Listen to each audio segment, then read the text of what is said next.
जय बृहस्पति देव। प्रिय भक्तजनों, आइए बृहस्पति व्रत की कथा शुरू करते हैं। भारतवर्ष में एक प्रतापी और दानी राजा राज्य करता था।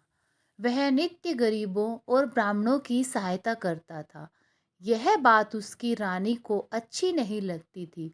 वह न तो गरीबों को दान देती थी, न ही भगवान का पूजन करती थी, और राजा को भी दान देने से मना किया करती थी। एक दिन राजा शिकार खेलने वन को गए हुए थे, तो रानी महल में अकेली थी। उसी समय बृहस्पति देव साधु वेश में राजा के महल में भिक्षा के लिए गए और भिक्षा मांगी। रानी ने भिक्षा देने से इनकार किया और कहा, हे साधु महाराज, मैं तो दान पुण्य से तंग आ गई हूँ। मेरा पति सारा धन लुटाते रहते हैं। मेरी इच्छा है कि हमारा धन नष्ट हो जाए, फिर ना रहेगा मांस, ना बजेगी बांसुरी। साधु ने कहा, देवी, तुम तो बड़ी विचित्र हो। धन संतान तो सभी चाहते हैं, पुत्र और लक्ष्मी तो पापी के घर भी होने चाहिए। यदि तुम्हारे पास अधिक धन है तो भूखों को भोजन दो, प्यासों के लिए प्याऊ बनवाओ, मुसाफिरों के लिए धर्मशालाएं खुलवाओ। जो निर्धन अपनी कुंवारी कन्याओं का विवाह नहीं करा सकते, उनका विवाह करा दो। ऐसे और कई काम हैं जिनके करने से तुम्हारा यश लोक परलोक में फैलेगा। परंतु रानी पर उपदेश का कोई प्रभाव न पड़ा। वह बोली, महाराज, आप मुझे कुछ न समझाएं। मैं ऐसा धन नहीं चाहती जो हर जगह बांटती फिरूं। साधु ने उत्तर दिया, यदि तुम्हारी ऐसी इच्छा है तो तथास्तु। तुम ऐसा करना कि बृहस्पतिवार को घर लीपकर पीली मिट्टी से अपना सिर धोकर स्नान करना, भट्टी चढ़ाकर कपड़े धोना। ऐसा करने से आपका सारा धन नष्ट हो जाएगा। इतना कहकर वह साधु महाराज वहां से आलोप हो गए। साधु के अनुसार कई बातों को पूरा करते हुए रानी को केवल 3 बृहस्पतिवार ही बीते थे कि उसकी समस्त धन संपत्ति नष्ट हो गई। भोजन के लिए राजा का परिवार तरसने लगा। तब एक दिन राजा ने रानी से बोला कि हे रानी, तुम यहीं रहो, मैं दूसरे देश को जाता हूँ, क्योंकि यहाँ पर सभी लोग मुझे जानते हैं। इसलिए मैं कोई छोटा कार्य नहीं कर सकता। ऐसा कहकर राजा परदेश चला गया। वहां वह जंगल से लकड़ी काट कर लाता और शहर में बेचता।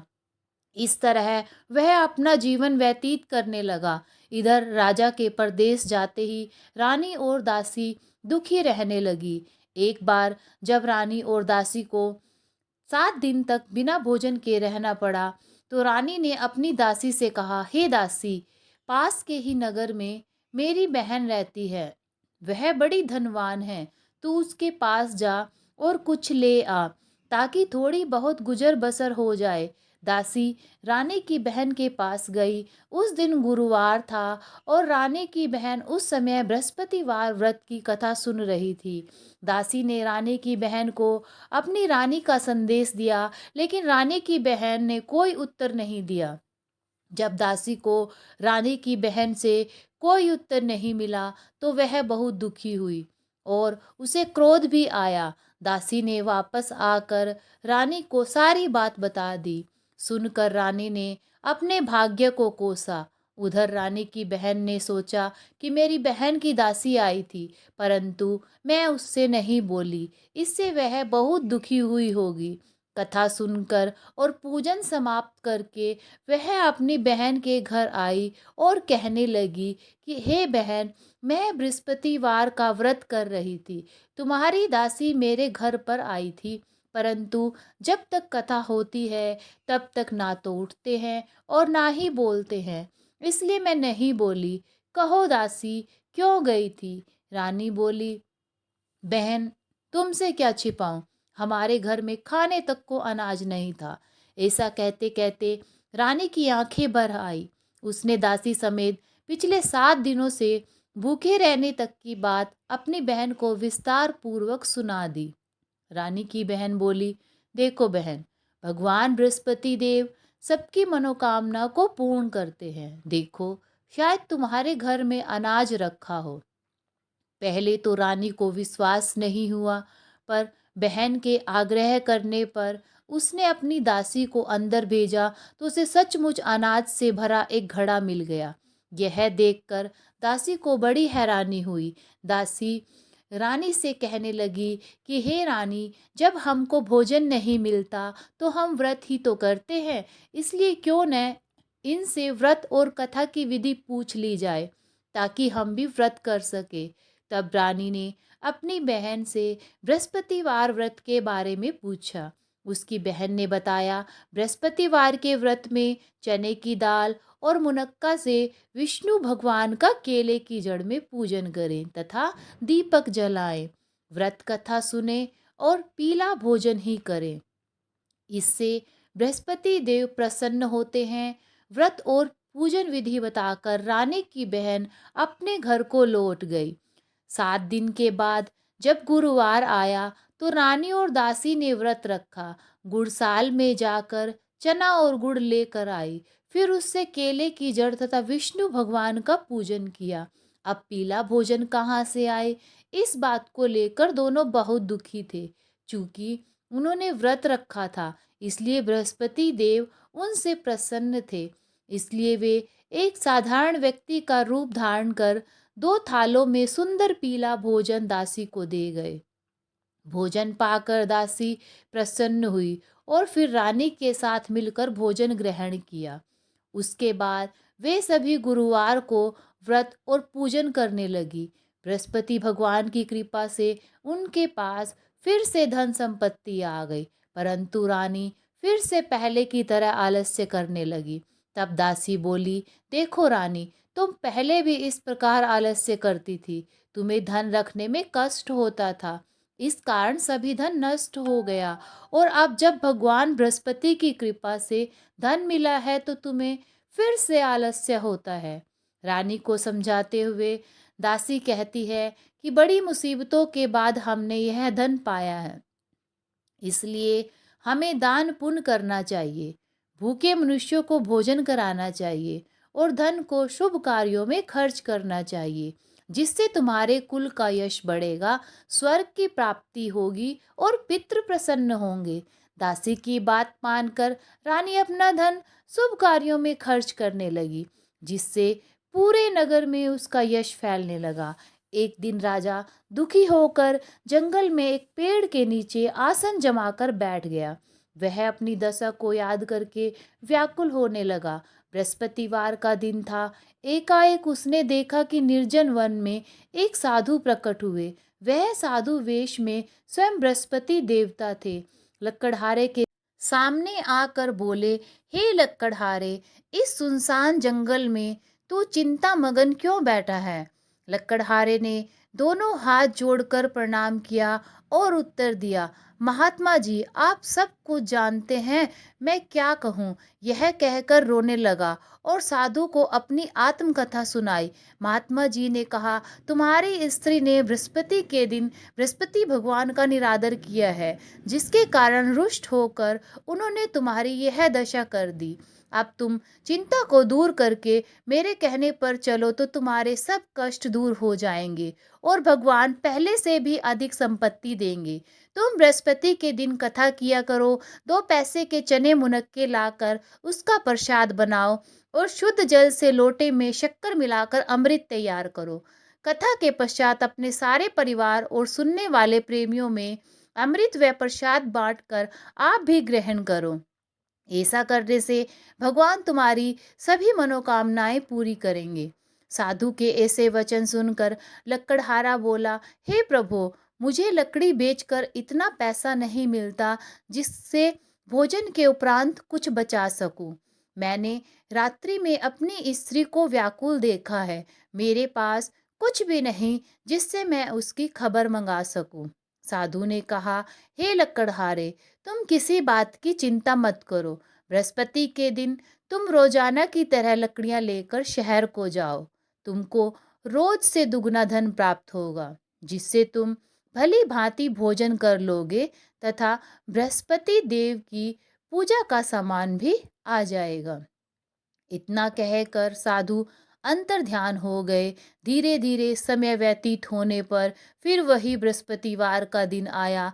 लकड़हारा जंगल से लकड़ी काट कर किसी शहर में बेचने गया।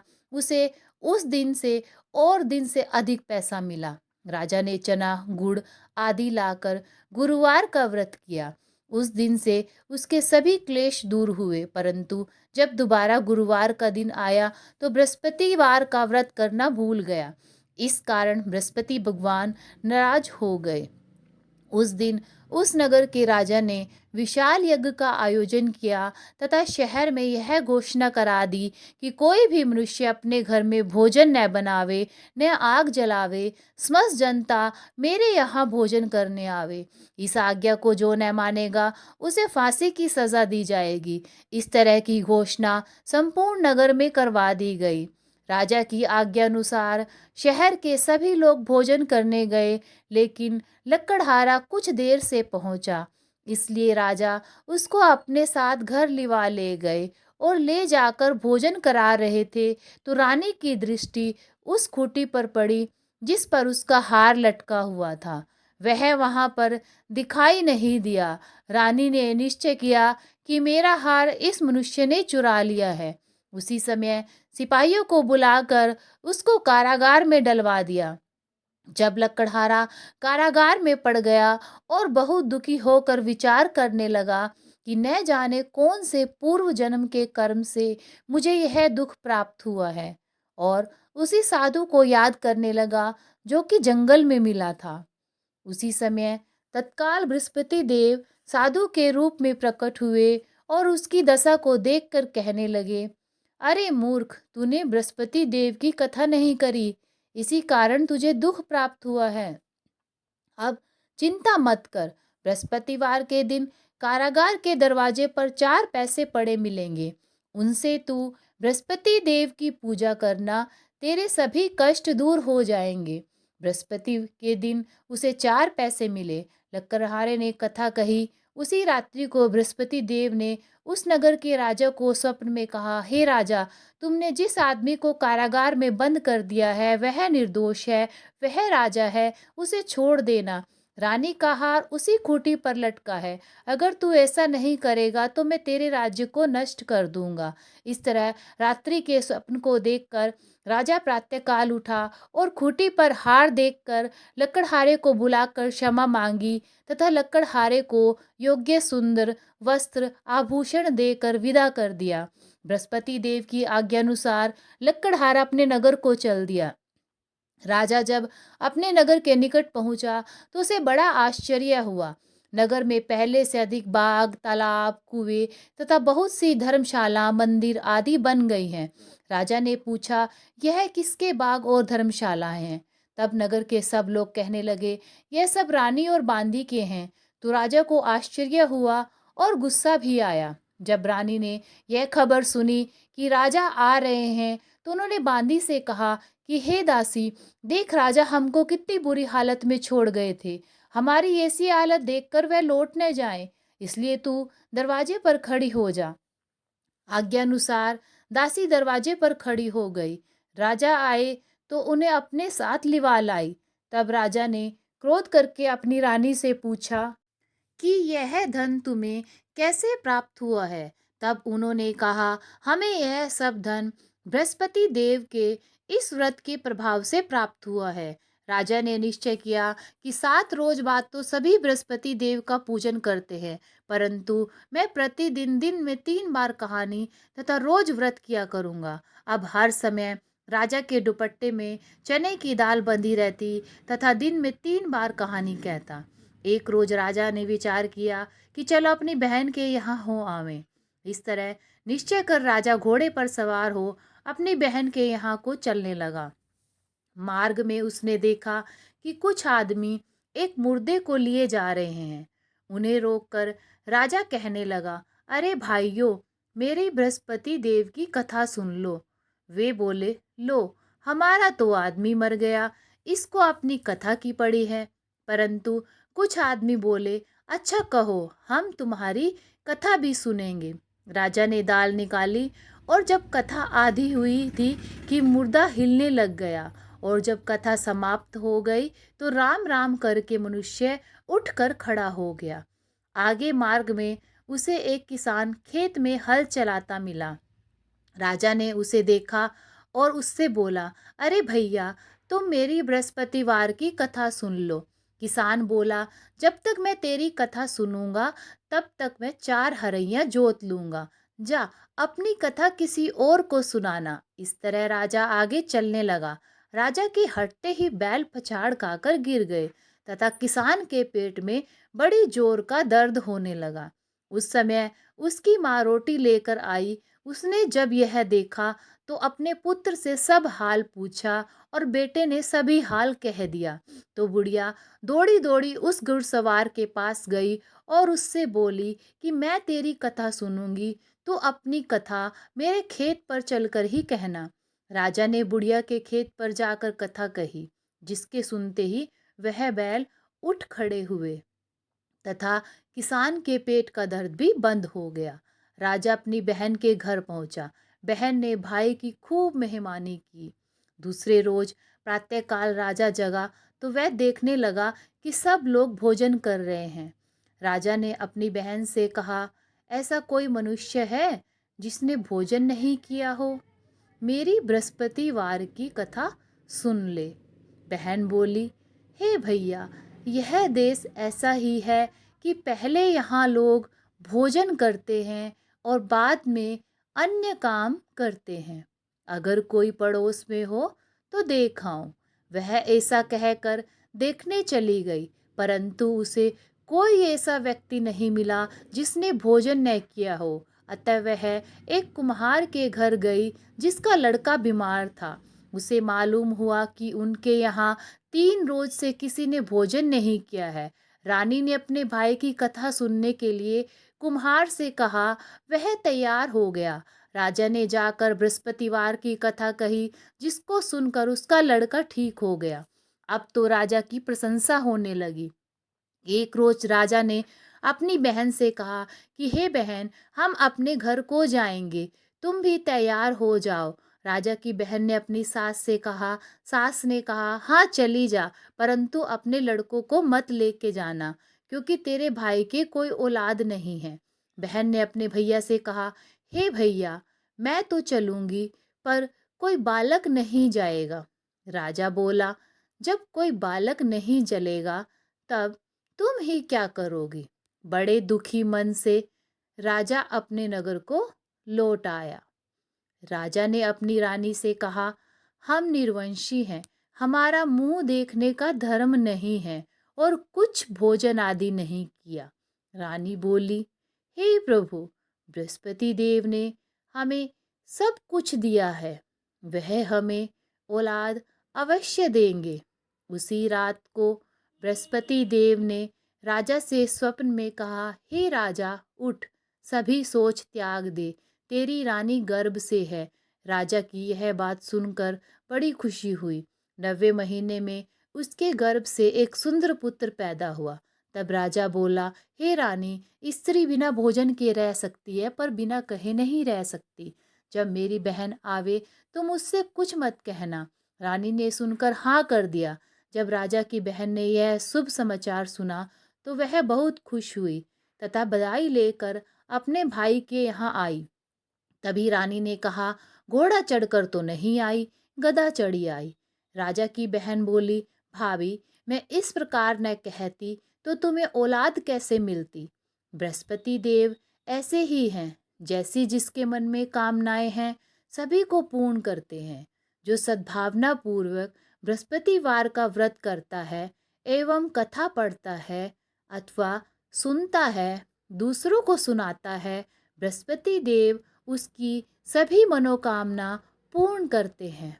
भगवान बृहस्पति देव उसकी सदैव रक्षा करते हैं।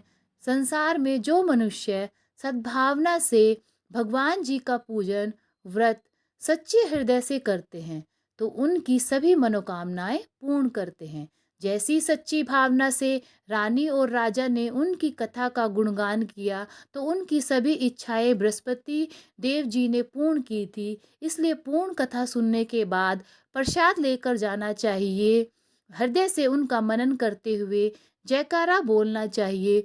बोलो बृहस्पति देव की जय, बोलो भगवान विष्णु की जय। बृहस्पति देव आप सभी की मनोकामनाएं पूर्ण करें। जय बृहस्पति देव, जय विष्णु भगवान।